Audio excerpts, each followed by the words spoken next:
Awesome. So nice to see you. You look good. Thank you. Really nice to see you too. Great. Thanks for So, saving my wait, thanks for saving my life. uh, Let's start with that. sure. Thank you.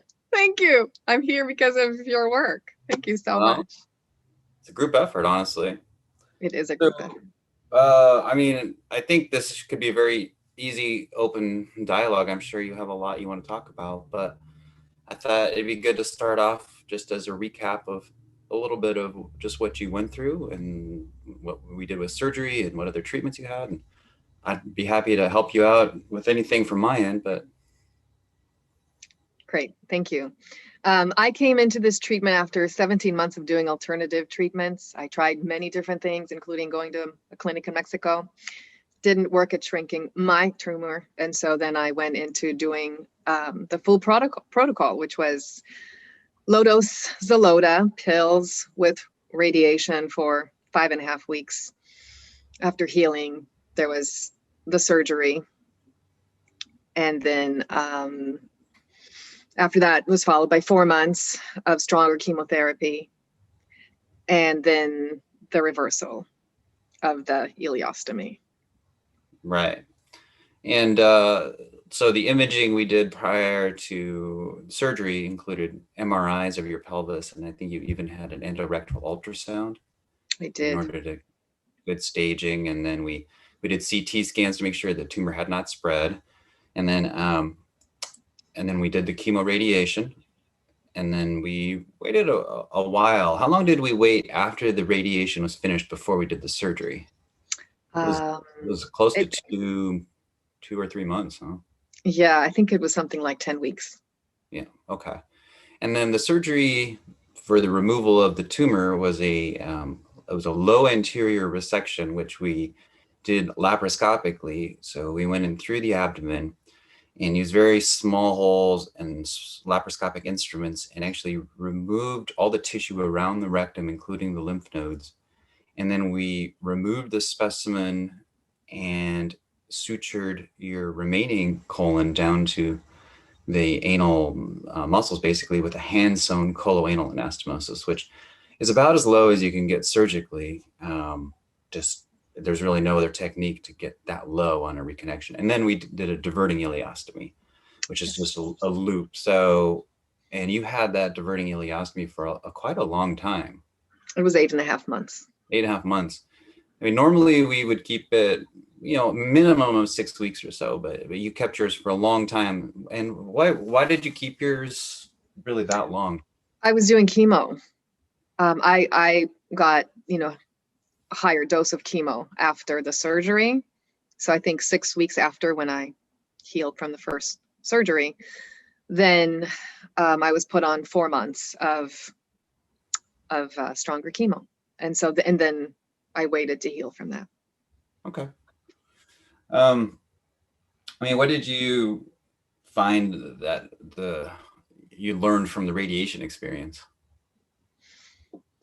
This was a very interesting process to go through. I must say, I didn't ever do anything like this. I had no idea what I was coming into. Um, and then I found out a bunch of things. So radiation to the pelvis. Um, After 1 week of getting radiation, I started to notice that my labia was buzzing. And I told the radiation technologist, and I said, something's not right. I don't think that it's supposed to be buzzing. I have rectal cancer. And so he brought me to the radiation oncologist, and they looked, and the calculations were off.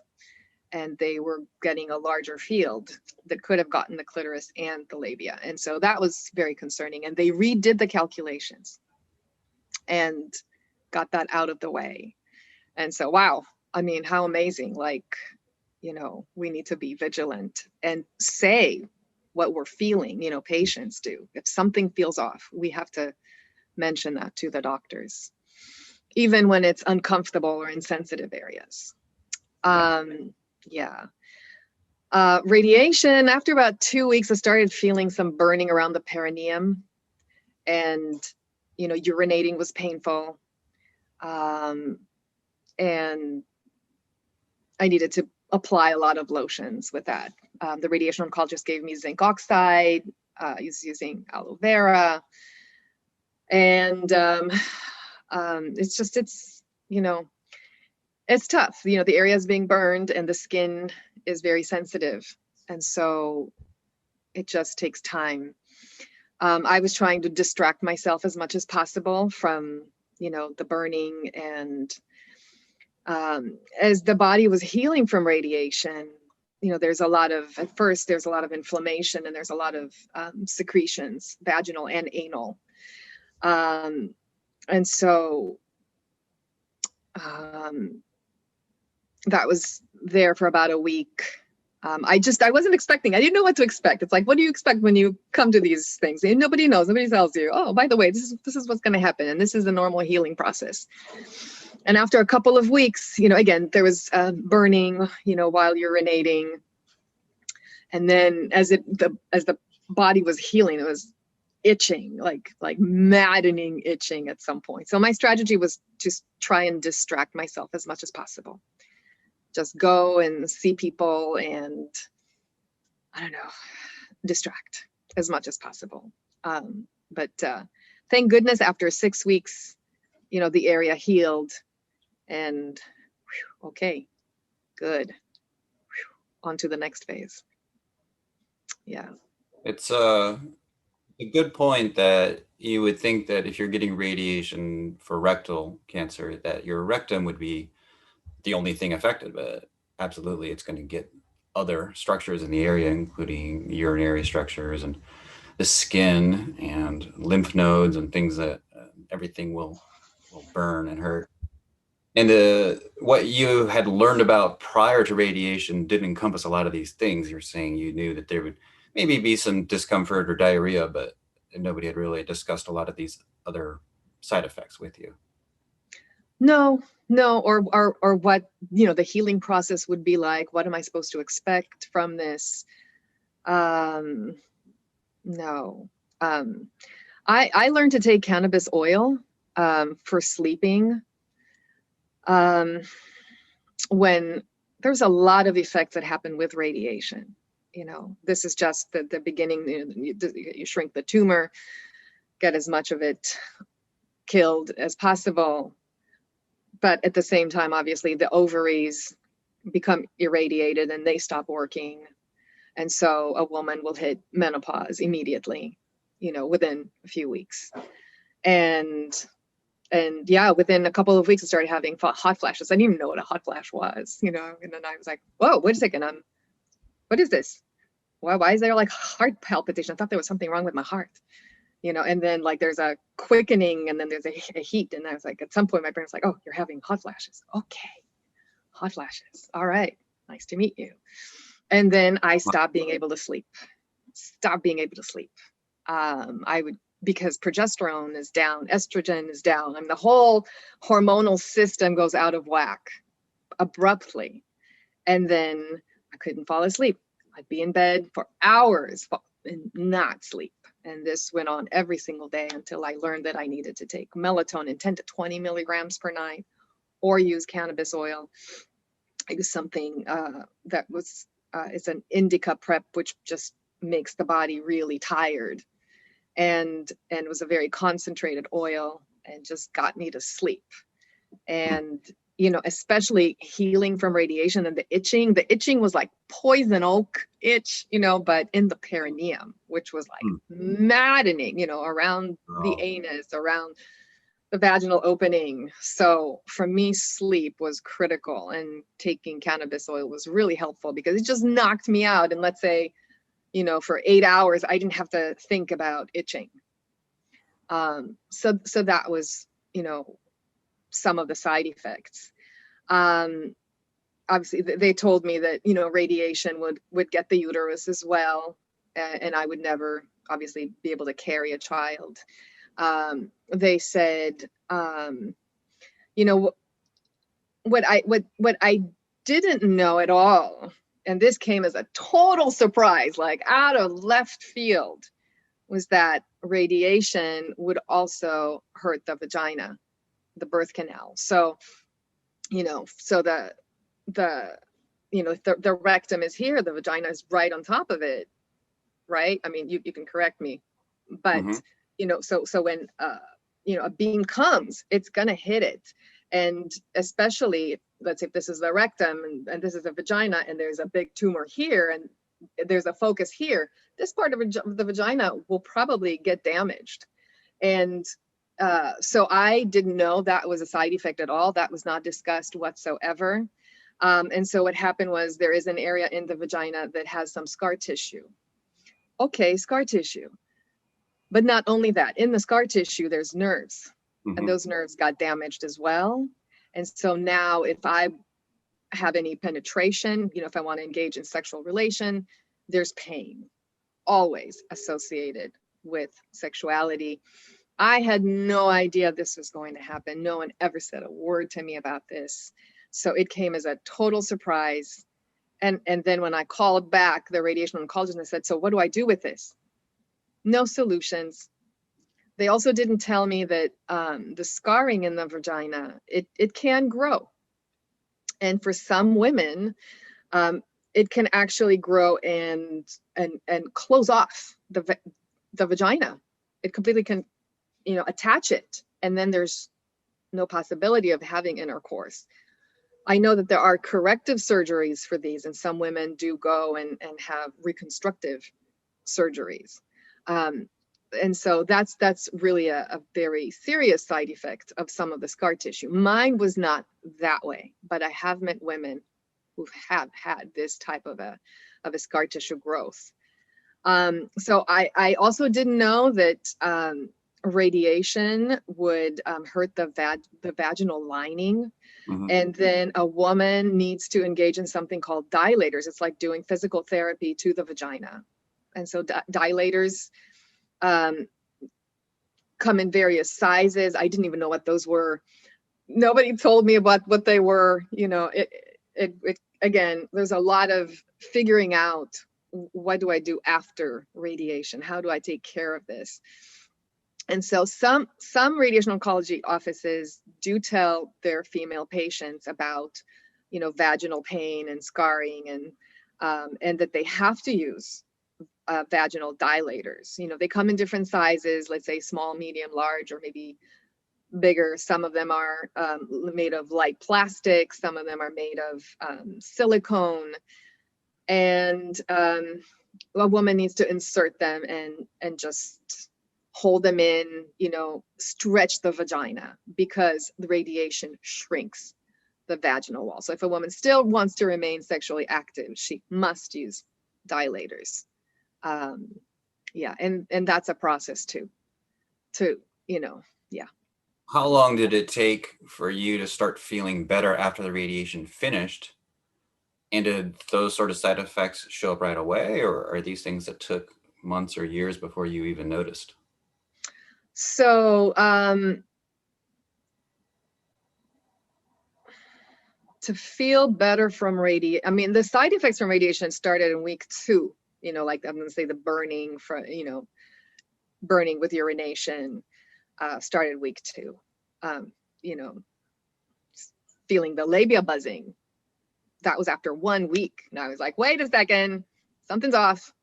And all the secretions, that was like a week to 2 after, and the itching, all that was about 6 to 8 weeks, all done. But again, within 2 weeks, started feeling the hot flashes, the not being able to sleep. And I didn't know anything about the vaginal scarring and the pain. And then I wanted to prepare for surgery, so I went camping with one of my friends, and we engaged in intercourse. And I was like, wait a second, something's painful. Why do I have pain? I've never had pain. And I thought, oh, maybe I just didn't heal from radiation. I didn't know. I had no idea, and then a few days later, maybe like a month later, my sister sends me a text from her friend who's a radiation oncologist. And her friend said, Not many people talk about this in the radiation oncology world. However, tell your sister to start using dilators.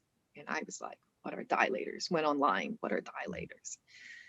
So really important for women to know about this. You know, I didn't know what to do with the radiation pain. You know, so how am I supposed to engage in sexuality now? You know, just have pain all the time. For most women that I know, so I went on 2 colorectal Facebook pages, and I asked for months, what are people doing? What are women doing with sexuality? And many women said, I don't want to have sex anymore. I'm married and I'm done. You know, and today, you know, so many people get diagnosed in their 20s, 30s, 40s with rectal cancer. You know, it's not like it used to be before. And virtually every woman is facing now pain, you know, with intercourse. And so it's like, what do we do? Some people, they push through the pain. They push through the pain. They say, yeah, I'm just going to do it. And hopefully with time, I'm going to get used to it. Most women have an aversion. They do not want to engage in sexual activity at all. One woman told me that she finally, after 5 years and 4 or 5 different gynecologists, you know, someone told her that she needed to use, you know, the dilators as many times as possible and use something called amitriptyline and baclofen, 2% in a lipoderm solution, which a woman can put, you know, once you find out where that scar tissue is and where the nerve damage is, to try and apply it there. And supposedly that numbs those hypersensitive nerves. For that particular woman, her scar tissue is very close to the vaginal vulval, you know, where the opening is. You know, mine's more internal, so it's harder to apply the cream inside. I'm trying different variations. Yeah, but that is something that women, you know, need to consider. Yeah. Well, yeah, I think it's clear that there's things about radiation that can be long-term side effects, short-term and long-term. The point of it, you know, if somebody is looking at this video and has not had their rectal cancer treated yet, the point of the radiation is to shrink the tumor and sometimes actually make it go away, which is what happened in your case. About, you know, we'll say about 1 in 5 times when we go to operate, the tumor is completely gone due to the chemotherapy and the radiation. We don't really know who that 1 in 5 people are, so we mostly operate on everybody. So we operated on you like the entire rectum still had cancer and removed the entire rectum. And you were one of those lucky people that we did not find live tumor in any of the rectal wall or in any of the 16 lymph nodes that we removed. So we say you had a complete response to that. And then maybe we could move on and say, after the surgery, you had the ileostomy. What was that like? Did you have, you know, issues with the ileostomy? What helped? What didn't? Okay. Well, first of all, let me just talk about the surgery for a little bit. Is that okay? Sure. Yeah. You know, I've never had surgery before this. I was a surgery newbie. So I really had no idea what to expect. And I didn't understand how much pain is involved. Before I say that, I'm going to say that the body healed from everything. I mean, everything. My body healed, you know, from the radiation. Yes, damage. Body healed from surgery. You know, I just I didn't know that it was going to be, you know, so painful. So, you know, it took some education. You know, I didn't know that it was going to be painful to walk, and yeah, just took some time. Yeah. But you know, luckily, you know, the body healed. So, you know, really grateful for that. That's one thing about the coloanal anastomosis. When we have to reconnect very low, you actually get nerves again down there. The inside of the colon is, you don't really feel things the same way, but when you have to suture directly to the anal opening, that's where your nerves start up again. So yeah, it can definitely be painful down there. And the ileostomy site, even though we use small holes laparoscopically, there is that 2-inch, 2.5-inch incision through the muscles. And, there's certainly some pain at the ileostomy. And you had it took a little while for the ileostomy to start functioning properly. So if you take the pain of surgery and you add on some bloating and, the dilation of the intestine, that can be very painful Yeah. situation for a while until things start emptying through. So yeah, definitely hard to explain to patients what to expect as far as pain, but you're working in a sensitive area, no doubt. Yeah. And I mean, like I said, it's doable. It's just, if you're going to undergo these, the surgery, I think the surgery is amazing. It's an amazing tool to have, in the arsenal of treating rectal cancer. And it's going to be painful to heal from. So, just expect it and know, it's going to be painful to walk at the beginning. It's going to be painful to have your body erect. It took me a little bit of time. I walked every single day, even if there were small walks, to heal and get, the muscles, back on track. And okay, after 1 month, it was much better. After 6 weeks, much better. And I could, probably walk normally after 6 weeks. One thing about it is, please, as you're healing from this, make sure to give yourself proper time to heal, 6 to 8 weeks for sure. Please do not lift heavy things and no yoga. After 5 weeks, I went to a yoga class that had some twists, and I wasn't sure about those twists. I was like, I don't know about that. I have an ileostomy, and so I did them a little bit, not quite. The next day, I lifted a watermelon that was under 15 pounds. That night, the next night, I started getting pain near the stoma, like it was almost going to turn into a hernia. And so, I'm just putting a word of caution there. Take your time. Let your body heal. Please don't do anything that's going to compromise that healing. It's a complicated surgery, and your body is going to heal. Be patient. I know it's hard sometimes to be patient, but please be patient. Your body will heal. I promise. Yeah. And did you have problems with a lot of fluid loss in the ileostomy? Did you have to slow it down with, and a lot of times we have patients on Imodium or anti-diarrhea medicine when they have an ileostomy? No.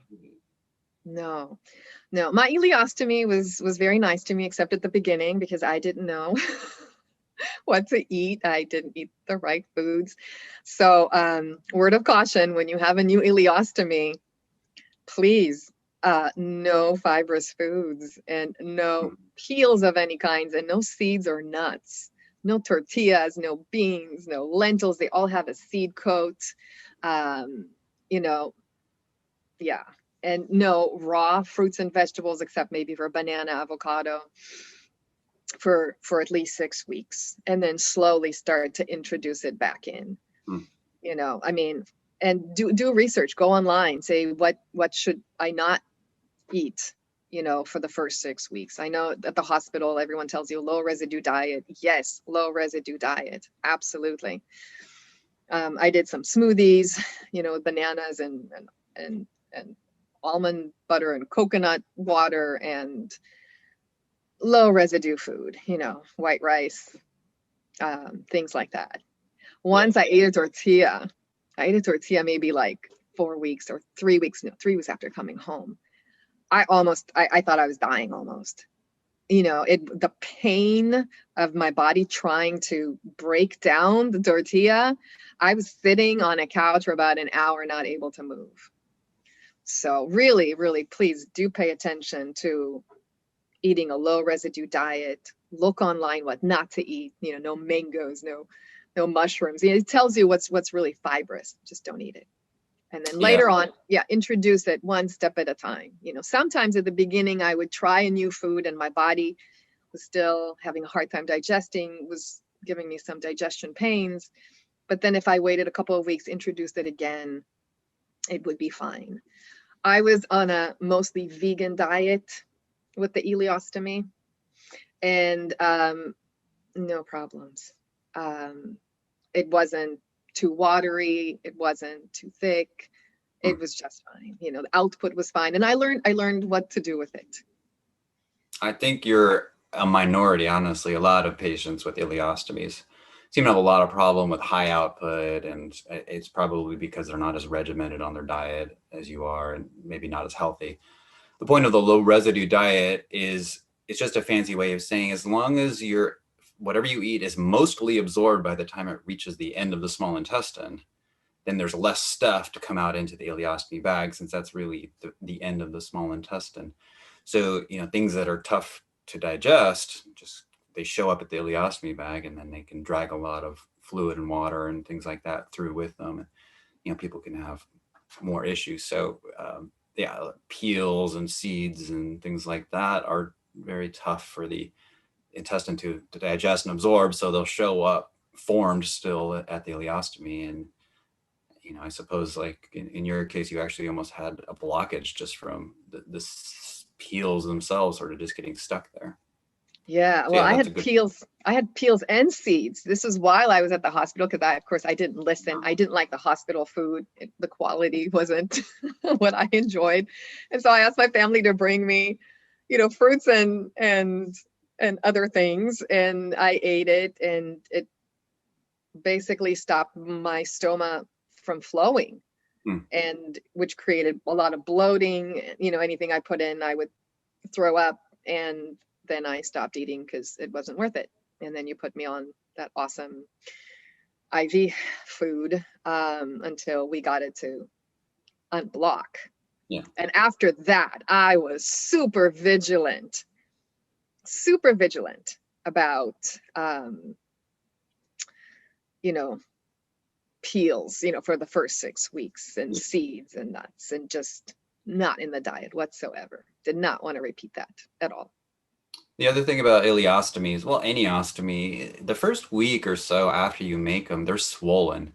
So there's a lot of edema, and that makes the opening smaller. It makes, it takes a few weeks for it to reach a baseline where things move through it easily, and you can really tell what's going to work and what's not. So yeah, it's a bit of a process, certainly. And then were you glad that you waited a long time before getting rid of the ileostomy? And were you doing physical therapy and exercises to strengthen your anal muscles and the rectal control muscles? And tell us a little bit about that.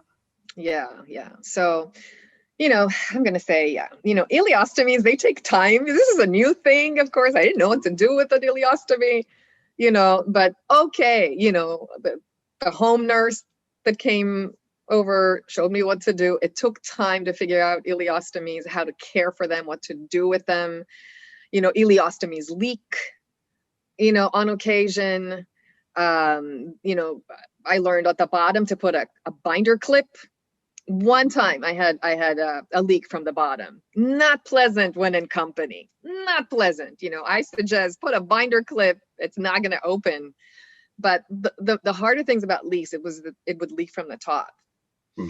And so if I were to eat something that was starchy and dense, like yams or potatoes, it would come in and be dense.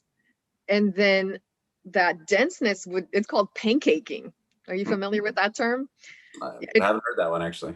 Pancaking is when, the ileostomy comes and it spews, a thick material, and then it stays on top. It doesn't go down. So gravity doesn't pull it down, and then it kind of expands there at the top, and it pulls the glue off. And so at the top, we get leaks. And I had lots of those leaks.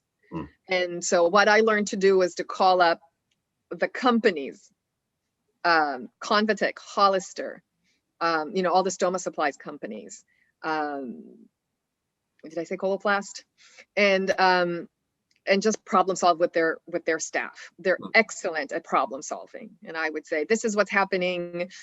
I don't know what to do. And they would send me new supply and new bags to try, and really help with problem solving. I also went to a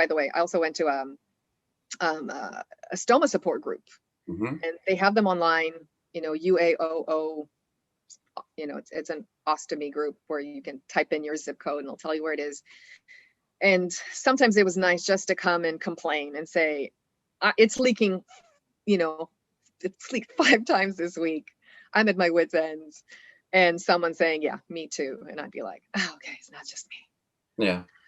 Yeah. So, yeah. No, it's a shared experience. Yeah. And by the way, one more thing about ostomies that I would love to share.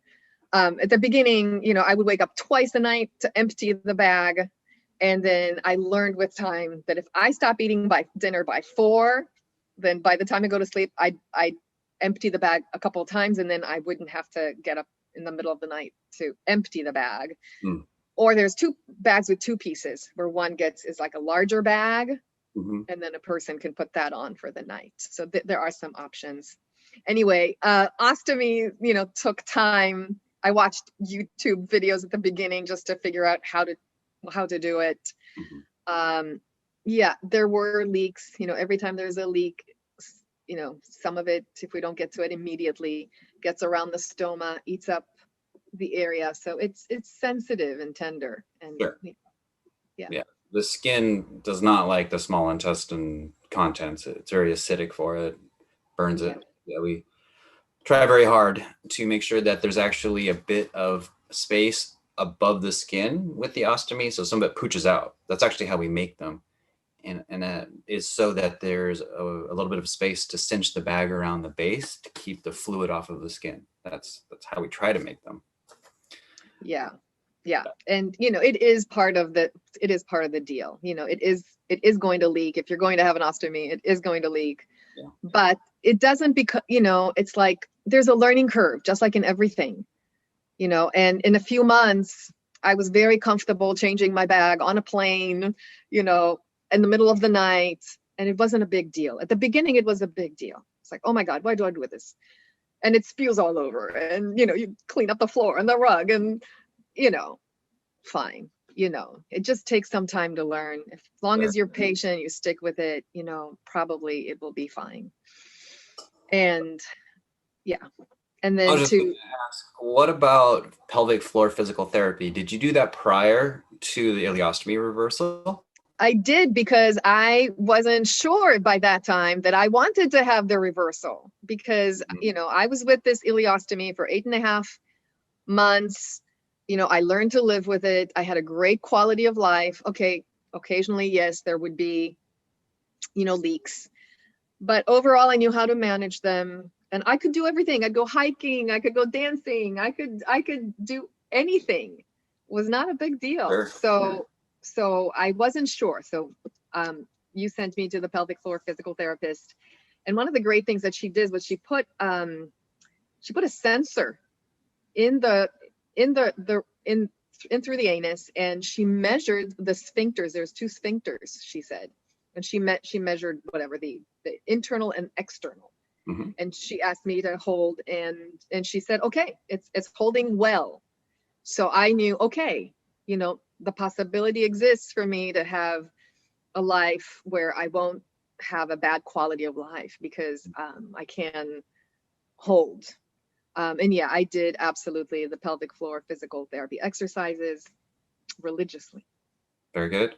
Very good. And then I think the reversal went pretty well as far as I remember. So we do remove the ostomy and reconnect the intestine and stitch that site shut.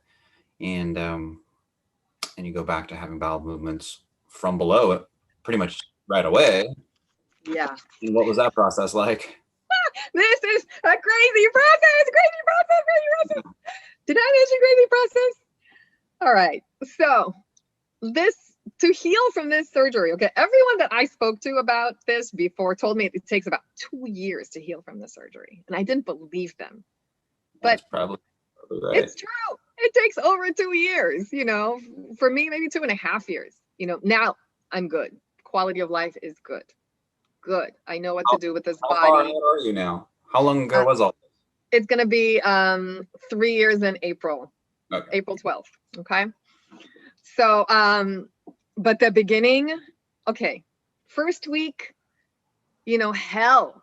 This is hell. You know, your colon's been asleep for I don't know how long. Mine was for 8.5 months. And waking up, wow, waking up the colon. Oh my God. Mine was having contractions. It was contracting like this for about a week, and it was painful. And sometimes the contractions was like, I don't know, was that a minute? I was like, you know, the size of the feces is not going to be what you had before. It's thin. It's not a normal size. And there is no rectum. There's no appendage. There's no storage appendage. And so if before you had some feces that comes in and goes into some place that holds it until it gets full and then discharges an amount, you don't have that now. Yep. And so what happens now, you eat, you want to go to the bathroom, and it's not as thick. I don't know what yours was before, but mine wasn't. It's a little bit thicker than a finger. And so the body needs to discharge a lot more. Like in one shot, you're not going to discharge everything. And so after the surgery, we go to the bathroom, you know, and the body discharges a portion. It's not done. There's a lot more that needs to be excreted, but it takes its time. I have to get up, go do something, and then it's like, oh, gotta go again. Get up and go again. And I've gotten used to it. It's okay, but that's kind of the way it is. But I'm going to go back to this because this is, you know, people need to know this.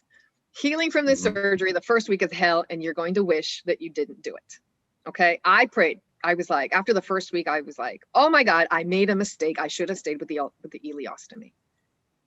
Wow. I mean, the first week is hell. I'm letting you know. For me, I would put food just even on my lips, and my body was like, bathroom. And I would go to the bathroom, and like nothing would come out. Or maybe it was like the size of like 1/3 of my little finger. Wow. And then I would leave, and then it would say, oh, gotta go again. And it was like 1/3 of my little finger. And this was like 40 times a day. Not kidding. So it was running to the toilet all the time. And sometimes I would try to hold it and not run to the toilet, but the body would need to go. And I would just bring food to the mouth. And so, you know, the area there is still sensitive. There's something about the colon falling asleep for a while. There isn't enough mucus, I think. Oh, the mucus can come out after the first surgery. Their body will all of a sudden discharge mucus from the anus, you know, like a lot of it. So that happens in the first month, but then it stops. I'll get phone calls about that. They'll have an ileostomy, and then they'll have a mucousy bowel movement, and they'll call me frantic and saying, should that happen? We say, yeah, so it can definitely happen. Your colon still makes mucus the whole time. Yeah. Okay. So I don't know if it makes enough mucus, but after the surgery, okay, the feces that comes out is acidic. And so it kind of burns around the anus. Burns. And so for me, the acidic feces lasted for about a year. About a year. And so, you know, I think I came to you after, you know, a few weeks, and I was like, I can't handle this. It's just like so painful. It's burning. And you said, you know, do a sitz bath. And, you know, and I did. I would go into a sitz bath all the time in the first few months because I couldn't, you know, if I wiped, it was painful. I mean, and if I have to go to the bathroom 30 times a day, and it's, you know, the more I go, the more acidic the feces becomes, and it was just painful, you know. So using a lot of lotions around the anus to try to calm it, you know, any type of baby lotions. Wow, the beginning was rough, you know. Yeah, the body, again, needed to learn to digest everything and digest it okay. And that took a while for me, over 2 years.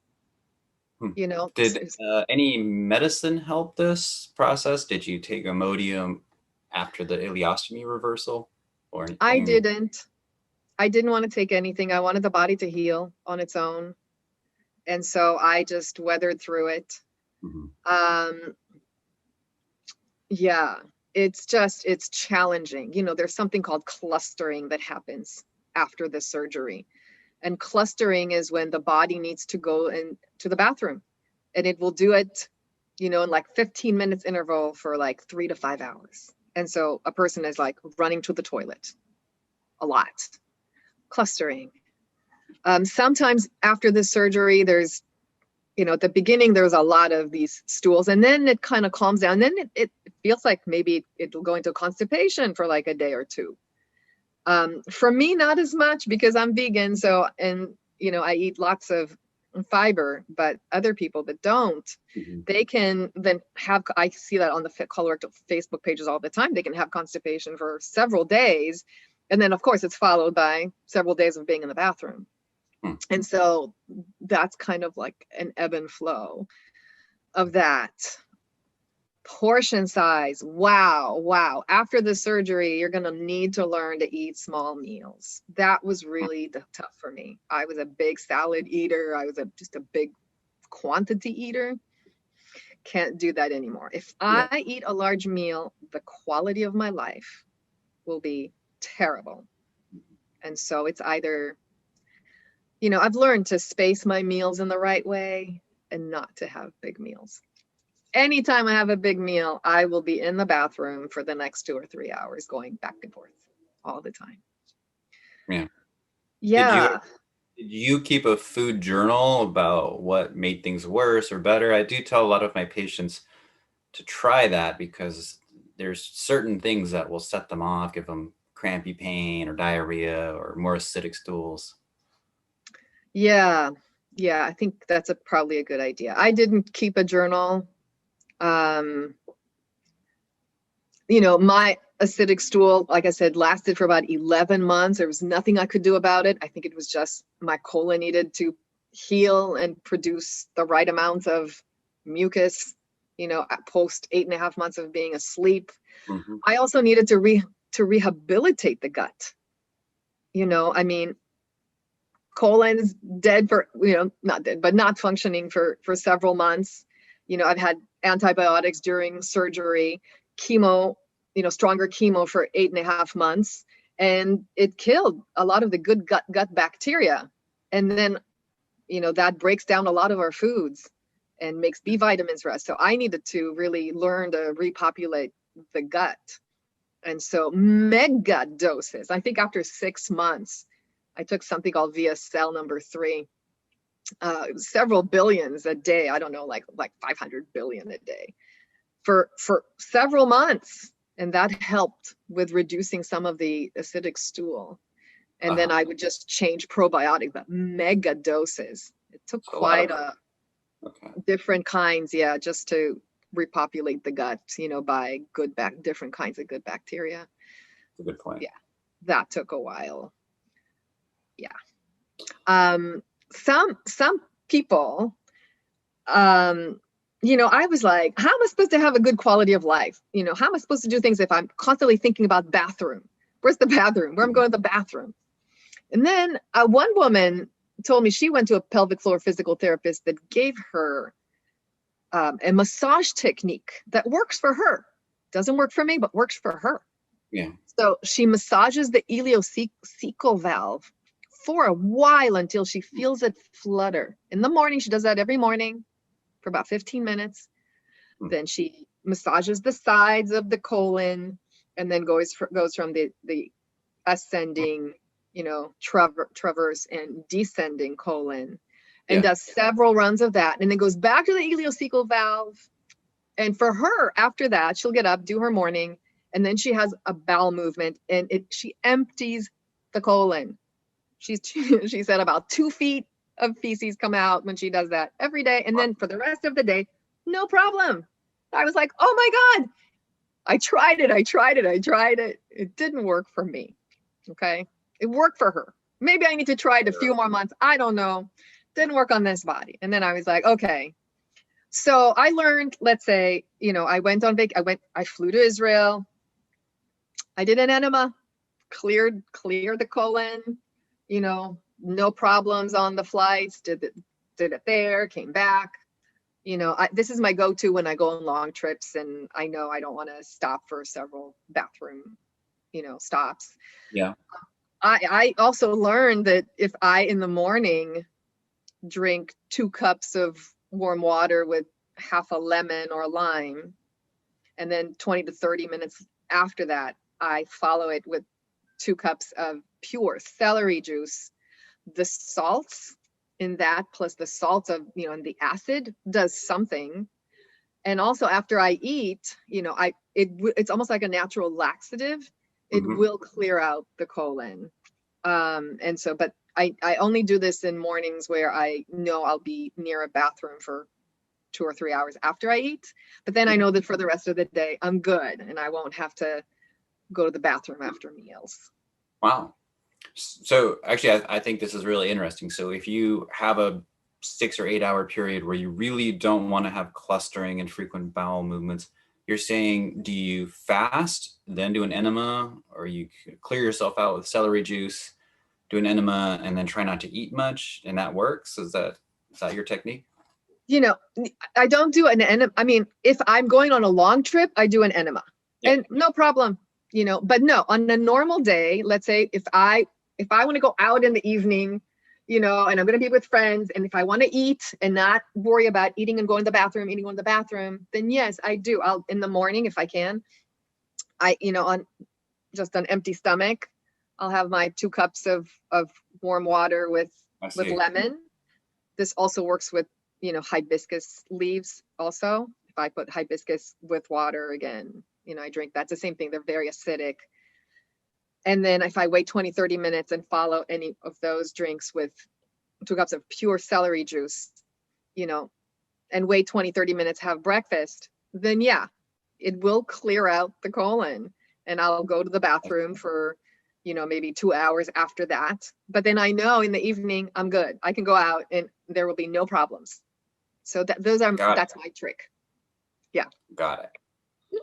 And then, not to, the whole thing sounds so tough for people, but the outcome is good. You're cancer free. You're several years Yes. out. Your scans are good. You Yes. you found an equilibrium in your life where you're able to get back to life. So it's Yeah. It's like, you know, it's a new body and it's a new normal. And that's how it is. I have a good quality of life. I was very scared that I would have a horrible quality of life after this, but I don't.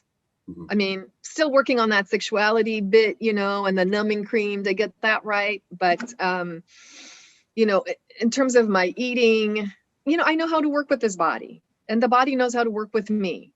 I am particular with food. I eat very clean, you know, um, I'm still vegan mostly, not 100%, but I don't eat any junk, any processed foods, sugars, no, lots of fruits and vegetables. Yeah, And somehow my body's good with it. If I keep the quantities right, good quality of life, good. and I'm happy and I can be active and I can dance and I can hike and I can do a lot of things. And yeah, you got to know the body. You got to know how your body works, when to eat, when not to eat, how much to eat. Yeah, that's part of life is going to be how much you eat or not eat, and what you eat. But my quality of life is great, and I'm healthy, and I don't have cancer, and I'm really lucky, and I feel really really grateful to be alive and to everyone that has helped me be alive. Um, Two things. I, I was told to take, you know, Zolota high dose and oxaliplatin after the first surgery for 4 months to follow up because it was a stage 3.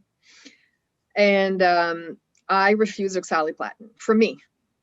I had a complete response. It wasn't in anywhere else.